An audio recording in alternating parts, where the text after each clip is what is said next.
Good morning, দেখছেন news 18 Bangla, নজরে বাংলায়। আমি রুমেলা রয়েছে আপনাদের সঙ্গে। বিহারে খসড়া ভোটার তালিকায় নাম নেই তেজস্বী যাদবের। লালু পুত্রের বিস্ফোরক অভিযোগ ঘিরে শোরগোল। তেজস্বীর দাবি খারিজ নির্বাচন কমিশনের। বিহারে এসআইআর এর পর তালিকা থেকে বাদ প্রায় ৬৬ লক্ষ ভোটারের নাম।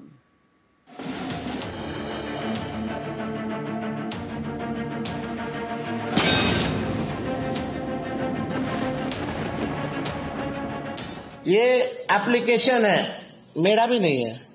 हम चुनाव कैसे लड़ेंगे? এবছর শেষে বিহারে বিধানসভা নির্বাচন। তার আগে সেখানে ভোটার তালিকার এসআইআর বা স্পেশাল ইন্টেন্সিভ রিভিশন চালাচ্ছে নির্বাচন কমিশন। এসআইআর এর প্রথম পর্যায়ের পর শুক্রবার খসড়া ভোটার তালিকা প্রকাশ হয়। তালিকা প্রকাশের পরেই বিস্ফোরক অভিযোগ আরজেডি নেতা তেজস্বী যাদবের। বিহারের মুখ্যমন্ত্রী পদের অন্যতম দাবিদারের দাবি, নতুন ভোটার তালিকায় তার নামই নেই। ये एप्लीकेशन है, मेरा भी नहीं है। हम चुनाव कैसे लड़ेंगे? ये चुनाव आयोग का एप्लीकेशन है और मेरा ईपीआईसी नंबर हमने इसमें डाला है। चुनाव लड़ने के लिए आपको बूथ वोटर बनना चाहिए, बिहार का वोटर होना चाहिए। বিহারের প্রাক্তন উপমুখ্যমন্ত্রী, বিরোধী শিবিরের প্রধান মুখ, মুখ্যমন্ত্রী পদের অন্যতম দাবিদার লালু পুত্রের দাবি, তারই নাম নেই ভোটার তালিকায়। বিতর্কের মুখে তড়িঘড়ি আসরে নামে নির্বাচন কমিশন। পাল্টা ভোটার তালিকা তুলে ধরে দাবি করে সেখানে নাম রয়েছে তেজস্বীর।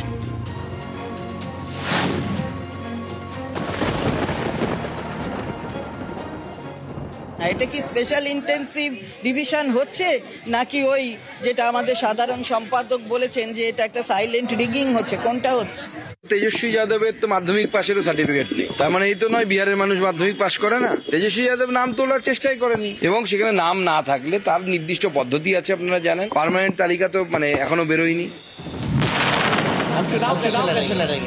তেজস্বীর নাম ভোটার তালিকায় আছে না নেই এ নিয়ে তরজা চলছে। কিন্তু এটা ঘটনা যে বিহারের এই খসড়া তালিকা থেকে 65,64,000 ভোটারের নাম বাদ গিয়েছে। নির্বাচন কমিশনের দাবি, এর মধ্যে 22,34,000 মৃত। 36,28,000 ভোটার হয় পাকাপাকিভাবে অন্য জায়গায় চলে গিয়েছেন, নয়তো তাদের খোঁজ পাওয়া যাচ্ছে না। সব থেকে বেশি নাম বাদ গিয়েছে পাটনায়, 3,95,000। মধুবনী, পূর্ব চম্পারণ, গোপালগঞ্জ সব জেলা থেকেই 3 লক্ষের বেশি ভোটারের নাম বাদ গিয়েছে। বিহারের ভোটার ছিল 7,89,00,000। এসআইআর এর পর ভোটার সংখ্যা কমে দাঁড়িয়েছে 7,24,00,000। বাদ গিয়েছে প্রায় 8% ভোটারের নাম।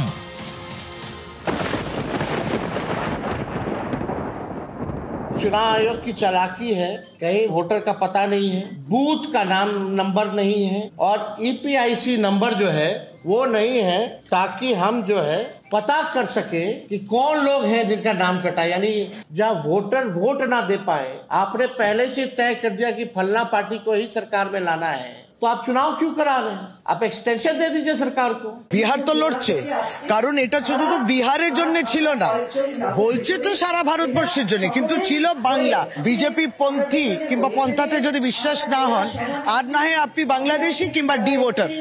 এই অবস্থা দিকে ভারতীয় জনতা পার্টির এই ন্যাক্কারজনক চিন্তা ভাবনা। এসআইআর একটি নির্দিষ্ট সময় পরপর হয়, এবং ভারতবর্ষের গণতন্ত্রকে ভাইব্রেন্ট করার জন্য, আরো বেশি শক্তিশালী করার জন্য এসআইআর অত্যন্ত জরুরি।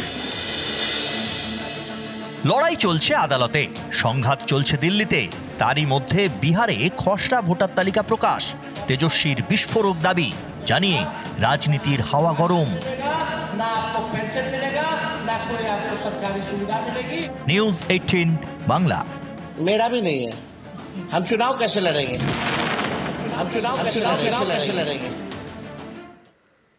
আর এই এসআইআর ঘিরে তপ্ত রাজনীতি। বিহারের খসড়া ভোটার তালিকা প্রকাশের পর নির্বাচন কমিশনকে তীব্র আক্রমণ রাহুল গান্ধীর। বিদলেন নরেন্দ্র মোদীকে, পাল্টা আসরে নেমেছে বিজেপিও। Because the truth, my friends, is that the election system in India is already dead. Please remember one thing.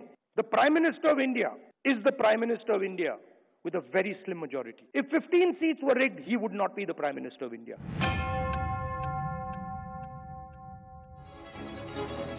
SIR ঘিরে তপ্ত রাজনীতি। বিহারের খসড়া ভোটার তালিকা প্রকাশের পর নির্বাচন কমিশনকে তীব্র আক্রমণ রাহুল গান্ধী। নিশানা করলেন প্রধানমন্ত্রী Narendra মোদীকেও। Because the truth, my friends, is that the election system in India is already dead. Please remember one thing. The Prime Minister of India is the Prime Minister of India with a very slim majority. If 10, 15 seats were rigged, and we suspect actually the number is much closer to 70, 80, 100. If 15 seats were rigged, he would not be the Prime Minister of India. We are going to prove to you in the coming few days. We are going to prove to you without any doubt in the coming few days how a Lok Sabha election can be rigged and was rigged. It's very clear that the institution that holds this, that protects this, that holds this, that defends this, has been obliterated and taken over. Congress का एक और propaganda चल रहा है। चुनाव हारने के बाद कभी ईवीएम पे ठीकरा फोड़ दो, कभी इलेक्शन कमीशन पे ठोक दो और कभी उनके जो नियम है उन पर प्रश्न चिन्ह खड़ा कर दो। चुनाव के लिए जब आपके पास कोई रणनीति नहीं, कोई मुद्दा नहीं, तो पहले ही हार मानकर आप इस तरह के सवाल खड़ा करते हो। 2014 में, 2019 में देश की जनता ने कांग्रेस पार्टी को विपक्ष का नेता बनने लायक भी सीटें नहीं दी और इस बार भी कांग्रेस की 100 सीटें नहीं हो पाई। वो अपनी पार्टी की चिंता करें। এবছর শেষে বিহারে বিধানসভা ভোট, তার আগে ভোটার তালিকার বিশেষ নিবিড় সংশোধনে বাদ গিয়েছে প্রায় 66 লক্ষ ভোটারের নাম। নির্বাচন কমিশনের বিরুদ্ধে বিরোধীদের সুর সপ্তমে। जो हमें मिला है एटम बॉम्ब है, फटेगा तो आप इलेक्शन कमीशन आपको दिखेगा नहीं हिंदुस्तान में। मैं राहुल जी से कहना चाहूंगा बहुत विनम्रता के साथ, अगर आपके पास सबूतों का एटम बम है तो उसका परीक्षण तुरंत कर डालिए। বিহারে এসআইআর ঝড় উঠেছে দিল্লিতেও, সংসদ উত্তাল।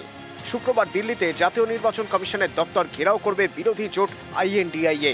ভোটের বিহারে এই ইস্যুতে পথে নামছেন রাহুল গান্ধী, তেজস্বী যাদবরা, পাল্টা গুটি সাজাচ্ছে বিজেপিও।